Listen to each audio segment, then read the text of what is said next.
លោកនាងប្រិយមិត្តអ្នកស្ដាប់វិទ្យុអាស៊ីសេរីជាទីមេត្រី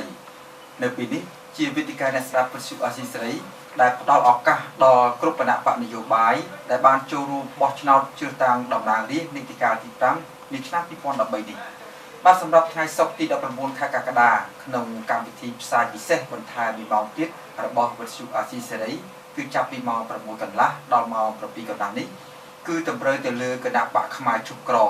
ដែលមានលោកក្រវ៉ាញ់ដារ៉នជាប្រធានគណៈបកជាភ្ញៀវកិត្តិយសរបស់នីតិយើងនៅក្នុងរាត្រីនេះបាទលោកនឹងចូលមកឆ្លើយនៅសំណួររបស់លោកនាងតាមរយៈទូរស័ព្ទនិងតាមរយៈអ៊ីមែលសារលេខជុំវិញគោលនយោបាយរបស់គណៈបកផ្មាយជុកក្របាទដែលខ្ញុំបាទសិង្ហសូមជម្រាបសួរលោកក្រវ៉ាញ់ដារ៉នបាទជម្រាបសួរលោកសិង្ហបណ្ឌិតបាទគណៈបកដទៃទៀតកំពុងតែមានយកខ្លាំងណាស់ក្នុងយុទ្ធនាការឃោសនាសម្លេងឆ្នោតនៅទូទាំងប្រទេសកម្ពុជាចំណែកគណៈបកផ្មាយជុកក្ររបស់លោកជាពិសេសលោកផ្ទាល់មានការមានយ៉ាងណាដែរក្នុងការឃោសនាបោះឆ្នោតនេះបាទអរគុណលោកសិង្ហបណ្ឌិតបាទជម្រាបសួរដល់មិត្តអ្នកស្ដាប់ទាំងអស់ជាទីស្រឡាញ់បាទខ្ញុំបានធ្វើដំណើរគេហៅថាយុទ្ធនាការដើម្បីផ្សព្វផ្សាយពីគោលការណ៍គណៈបកផ្មាយជុកក្រនេះស្ទើរតែគ្រប់ខេត្តអស់ហើយបាទ23ខេត្តដែលខ្ញុំត្រូវដើរធ្វើដំណើរទាំងយប់ទាំងថ្ងៃដែរហើយវាការលំបាកមានច្រើនណាស់ពួកខ្ញុំធ្វើតាមការចែកផ្ទាល់ប្រជាពលរដ្ឋតែម្ដងដើរស៊ូសុខទុក្ខខ្ញុំមិនធ្វើទុំទីធំទេ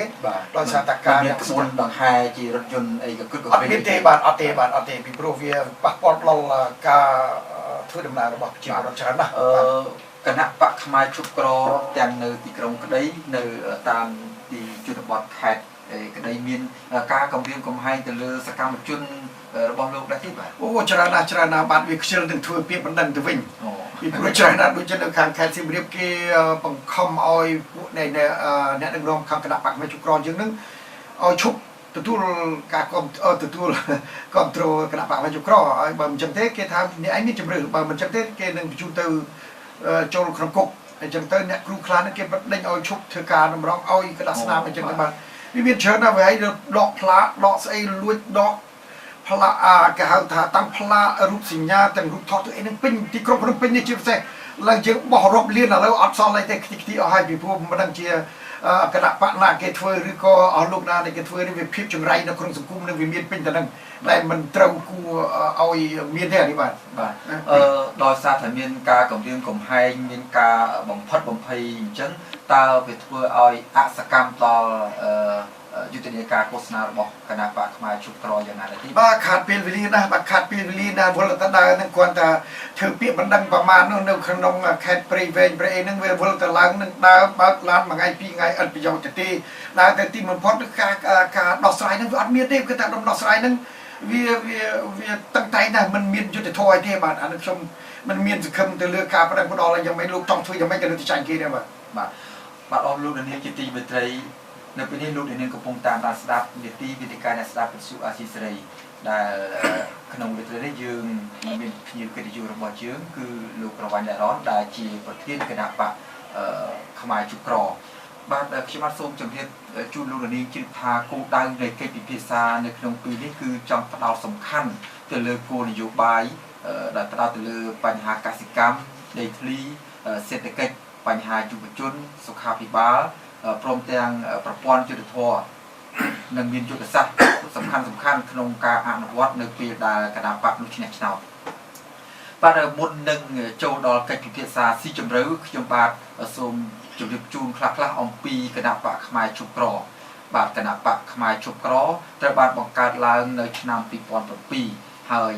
បេក្ខជននាយករដ្ឋមន្ត្រីនៃគណៈបកនេះគឺលោកក្រវ៉ាញ់ដារ៉នបាទដែលលោកមានវត្តមានផ្ទាល់នៅក្នុងប្រព័ន្ធផ្សាយទៅពេលនេះតែម្ដងបាទគោលការណ៍កម្ពុជានៃគណៈបករបស់គណៈបកផ្មាយជុកក្រគឺបំបត្តិភាពក្រីក្រតែម្ដងនិងកសាងឡើងវិញនៅភពវាសនាដ៏ត្រឹមត្រូវជូនពលរដ្ឋកម្ពុជារួមទាំងនាំមកនៅជីវិតថ្លៃថ្នូរសុវត្ថិភាពយុត្តិធម៌សន្តិភាពសមភាពនិងសិទ្ធិសេរីភាពជូនប្រជាពលរដ្ឋខ្មែរគ្រប់រូបរាល់កិច្ចការនឹងត្រូវអនុវត្តដើម្បីនាំឲ្យពលរដ្ឋឈានទៅដល់ទិសដៅក្នុងពេលដ៏ខ្លីខាងមុខបាទក្រៅពីអ្វីដែលខ្ញុំបានលើកត្រួសមកតកតូននឹងគោលនយោបាយរបស់គណៈបកផ្មាយជុកក្រនេះតើលោកមានអ្វីបន្ថែមដែលពិសេសជាងនេះទៅទៀតទេបាទ បាទអ្វីដែលជាពិសេសនេះគឺថាដើម្បីបំបត្តិភាពអេក្រនេះហើយគឺគណៈបកផ្នែកជុកក្រហ្នឹងយើងមានតំណែងដំណងនឹងកសាងគេហៅថារៀបចំក្រុមអ្នកមាន12រូបបាទ12រូបបាទឲ្យច្បាស់ថា12រូបនេះគឺជាbillionaire តែម្ដងគេដើម្បីមកចុះដើម្បីមកជួយផ្ដល់អីលុយកាក់នឹងបង្កើតការងារបង្កើតធ្វើរោងចក្រអ្វីដែលគេនឹងរៀបចំធ្វើនៅក្នុងគម្រោងរបស់គេចំនួន12រូបហើយខ្ញុំនឹងនាំមកអ្នកបច្ចេកទេសឯកទេសបច្ចេកទេសលើគ្រប់វិស័យទាំងអស់តែម្ដងទីហោដូចជាវិស័យកសិកម្មឧស្សាហកម្មសេដ្ឋកិច្ចសពបែបយ៉ាងហ្នឹងដើម្បីយកមកដាក់នៅតាមប្រចាំភូមិក្នុងប្រទេសខ្មែរហ្នឹងវាមានចំនួន140,000នាក់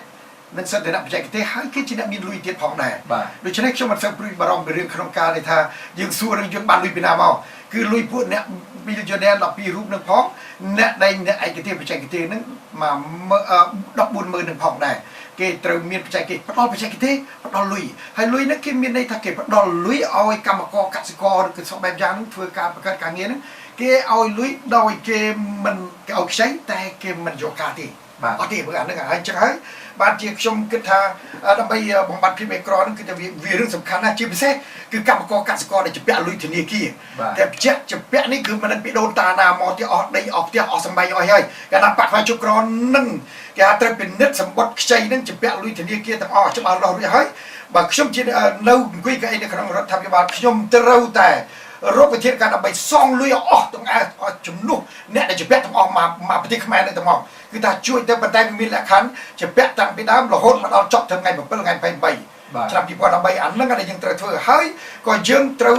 តម្លាក់ប្រាក់ខែដល់បុគ្គលិកកម្មករស្អីៗហ្នឹងយើងឲ្យបានច្រើនបានលុយរួចហើយត្រូវឲ្យមានទំនិញថោកបាទអានេះជារឿងមួយដែលគោលដៅដែលយើងត្រូវរៀបចំធ្វើបាទហើយក្នុងពលរដ្ឋបានស្ដាប់ឮហើយគណៈបកផ្នែកជុកក្របានធ្វើដូចអ្វីដែលលោកក្រវ៉ាញ់តារ៉តបានលើកឡើងមកនេះខ្ញុំជឿថាប្រជាពលរដ្ឋគាត់នឹងសប្បាយចិត្តខ្លាំងហើយបាទសប្បាយចិត្តពីព្រោះនៅក្នុងខ្ញុំដែលរៀប14,000នាក់ដែលនៅជាអ្នកបច្ចេកទេសហ្នឹងគឺយើងមានថវិកាចំនួន20,000សម្រាប់ដាក់មកភូមិហ្នឹងសម្រាប់ឲ្យប្រជាពលរដ្ឋទាំងអស់ហ្នឹងប្រើប្រាស់នៅពេលដែលយើងត្រូវការអ្វីដែលជាការចាំបាច់របស់អញ្ចឹងអ្នកបានន័យថាអ្នកមានទាំងប្រមាណរូបនឹងអ្នកបច្ចេកទេសទាំងប្រមាណរូបដែលលោកបានលើកឡើងអំបញ្ញមិញនេះគឺថាគាត់ពេញចិត្តពេញឆ្លើយមែនទែនក្នុងការចូលរួមសហការជាមួយនឹងគណៈបកផ្នែកជុកក្រពេញចិត្តណាស់បា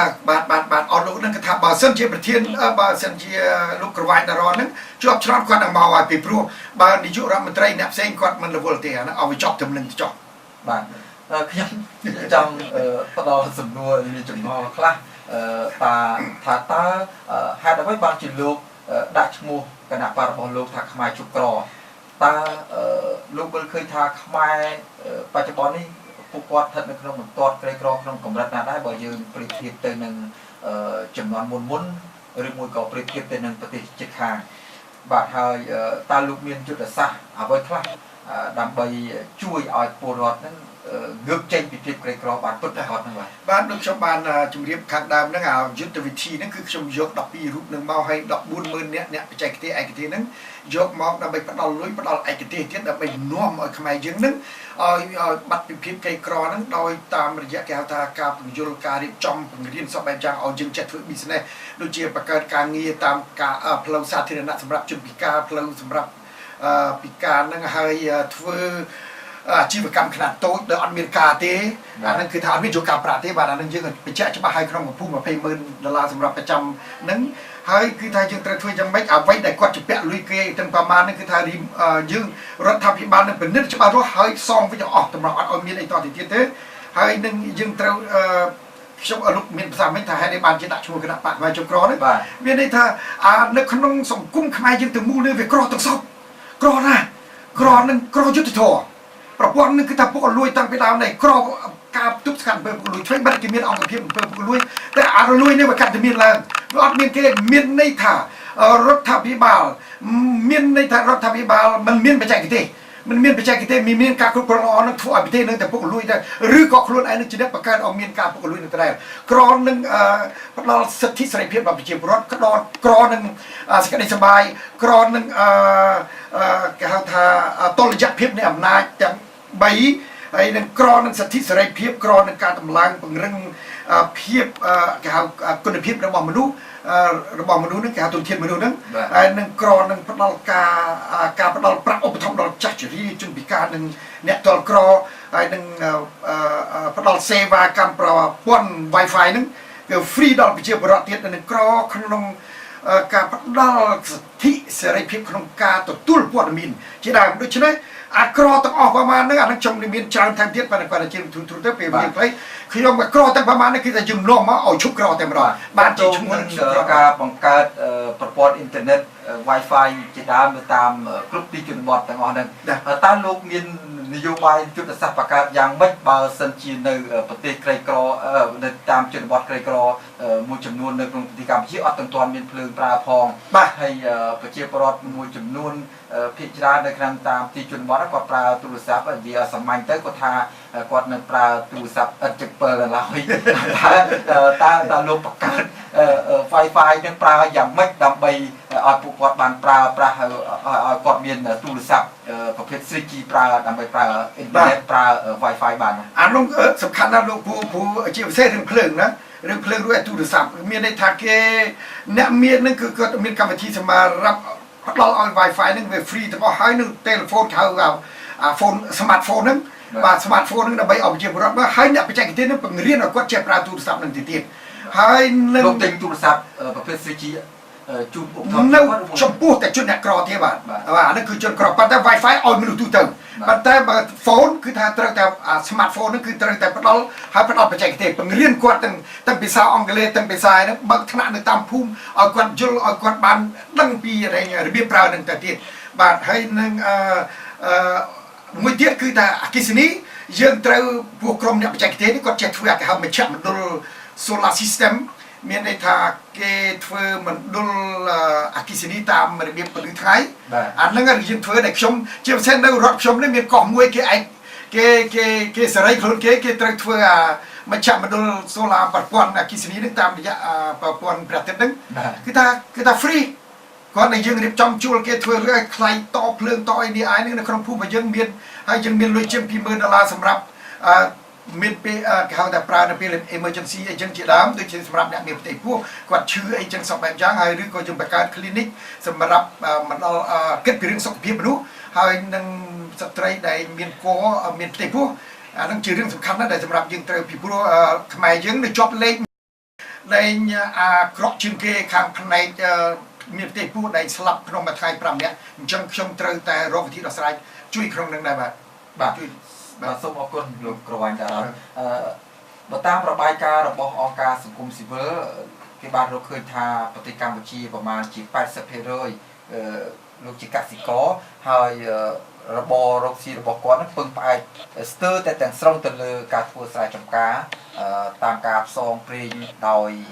ប្រវត្តិថាធ្វើស្រែប្រវត្តិនឹងមេឃពឹងទៅលើទឹកភ្លៀងពីធម្មជាតិជាចម្បងតែនៅក្នុងគោលនយោបាយកសិកម្មរបស់រដ្ឋាភិបាលបានបង្ហាញថាដើម្បីឲ្យសម្រេចដល់គោលដៅនេះគឺថាត្រូវតែមានគោលការណ៍ជាអាទិភាពចំនួន3ក្នុងនោះរួមមានទឹកភ្លើងប្រព័ន្ធធារាសាស្ត្រអីជាដើមបាទពាក់ព័ន្ធនឹងបញ្ហានេះគណៈបកផ្នែកឈប់ក្រមានគោលនយោបាយដោះស្រាយយ៉ាងម៉េចបើសិនជាគណៈបកផ្នែកឈប់ក្របានមានភ័ព្វវាសនាឈ្នះជាប់ឆ្នោតក្នុងអាណត្តិទី5នេះបាទខ្ញុំមានខាងផ្នែកកសិកម្មនឹងគឺជាវិស័យដែលសំខាន់ជាងគេប៉ុន្តែបច្ចុប្បន្ននេះប្រជាពលរដ្ឋនឹងមិនបានចង់ស្មារតីទៅធ្វើវិស័យកសិកម្មនឹងទេពីព្រោះគាត់ក្រនឹងគាត់រត់ចេញទៅនៅប្រទេសថៃទៅប្រទេសម៉ាឡេស៊ីដើម្បីទៅរកស៊ីទៅធ្វើជាខ្ញុំគេចាស់គេចកាលទៅលក់ខ្លួនទៅចកាលទៅនាំគេហៅថាយកទៅធ្វើអ្នកបំរើគេតាមផ្ទះតាមអីសពបែបយ៉ាងទាំងវាចេញអស់ស្ទើរអស់ពីភូមិមកដីស្រែនៅសល់ច្រើនណាស់អត់មានអ្នកណាធ្វើទេអញ្ចឹងខ្ញុំនឹងត្រូវមានវិធានការត្រូវឲ្យប្រជាពលរដ្ឋនឹងគឺខ្ញុំត្រូវបង្កើតការងារទៅតាមភូមិដូចខ្ញុំបានជម្រាបចឹង12រូបដែលជាអ្នកផ្ដល់លុយកាក់នឹងមហាសេដ្ឋីនឹងគាត់មកជួយនឹងគឺទៅបង្កើតការងារទៅតាមភូមិតាមឃុំនឹងតែម្ដងអញ្ចឹងវាតាំងពីចរាចរណ៍តាំងពីស្អីសពបែបយ៉ាងនៅក្រុងភ្នំពេញនេះវាលេងស្ទះហើយប្រជាពលរដ្ឋលេងទៅធ្វើការចំណាក់ស្រុកទៅចេញទៅប្រទេសដទៃអញ្ចឹងកាលណាយើងធ្វើការងារបាននេះដូចជាបង្កើតរោងចក្រ มโหกระป๋องหรือก็รวมจัดเพื่อประปวนประเทศเองนั้นคือตามผลิตไทยนั้นคือถ้ากอดในเพื่อในครองภูมิกอดมีลุยเคยประจำโนดอกกรุบกรอนเกมีนในแก่หาทานเนี่ยได้จำนวนนึงเนี่ยจำนวนนึงชมบานเพื่อแก่สัญญาจำนวนเกี่ยให้บอลลูกมาเพื่อประมุกชมบันเอาเมียได้เพื่อจำนวนประมุกเจียเมียสันตรกมวยนึงช่วยขมายในตะกรอจังชมตราประกาศการเงินนึงให้ชมประกาศประปวนที่เรียกทราบประกาศประปวนตึกให้นึงปีปัจจัยไปเตะยกออกลูกเนี่ยกสิกรรมกสิกรนึงแต่เรียนระเบียบอะไรนูเทคโนโลยีระเบียบการบอกการดำจีจมกาให้นึงทัวร์เสร็จน้อยบ้านมาเธอจะไม่มีทุนทีมฉะนั้นให้น้อมกดเอามีการศึกษาพิพายกสิกรรมในบ้านฉะนั้นเราจึงมีดอกมาขนมมาภูมินึงจึงมีเนี่ยไปใจกันเทดับไปจำภูมินึงคือดอกเนี่ยเดี๋ยวไปจำการนึงรุ่ยไทยบ้านอันนั้นคือไทยจึงแต่ทัวร์ไปใจกันเทคือก็มีตะกอแต่เราในสำหรับช่วยทัวร์นึงบ้านบ้านจีบใช่คือการเงินนึงก็มองทำไมเอาก็บัตรพิบกระกรนั่นคือถ้ากดอ๋อจีบใช่เรื่องจีบแบบลุยเกนั่นคือเรื่องทวงสมบัติในประเทศนี้ แต่ในนโยบายกสิกรรมនិងការស្ដារហេដ្ឋារចនាសម្ព័ន្ធនៅក្នុងការកសាងការអភិវឌ្ឍជនបទបាទឥឡូវនេះខ្ញុំបាទសូមផ្អាកសំណួររបស់ខ្ញុំទៅត្រឹមនេះសិនហើយខ្ញុំបាទសូមងាកទៅដល់ផ្ដល់ឱកាសដល់លោកអ្នកស្ដាប់របស់វិទ្យុអាស៊ីសេរីនៅក្នុងពេលនេះម្ដងបាទពេលនេះយើងបាទចុះខ្សែទូរស័ព្ទជាមួយលោកសំណាងនៅភ្នំពេញបាទសូមជម្រាបសួរលោកសំណាងបាទតើលោកមានសំណួរអ្វីដល់លោកក្រវ៉ាញ់តារ៉នដែលជាប្រធានគណៈបកខ្មែរជុំក្រនៅពេលនេះបាទសូមជ័យលោកបាទជម្រាបសួរលោកបាទលោកសំណាងបាទ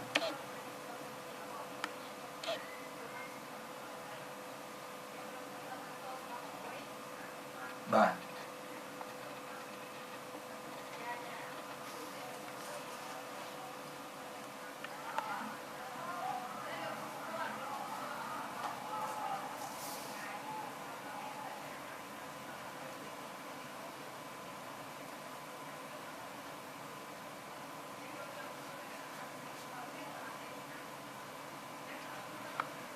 បាទ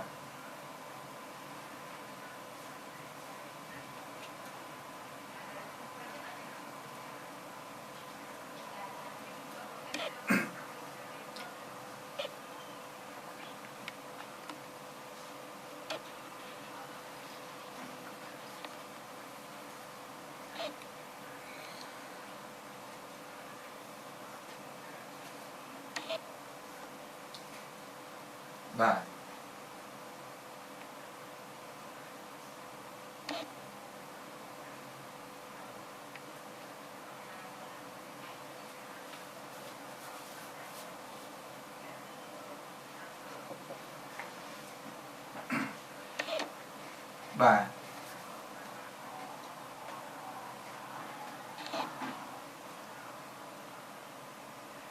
បាទ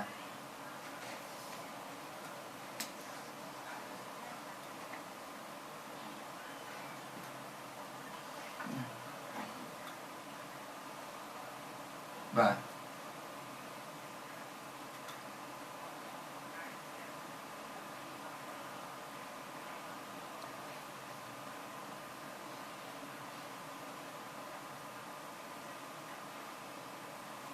បាទអរគុណលោកសំណាងបាទលោកក្រវ៉ាញ់តារ៉នបានជ្រាបហើយលោកសំណាងគាត់បានសរសើរពីគោលនយោបាយរបស់គណៈបកខ្មែរជុំក្រក៏ប៉ុន្តែគាត់នៅមានមន្ទិលសង្ស័យថាធ្វើបានមានយុទ្ធសាស្ត្រយ៉ាងណាធ្វើឲ្យបាន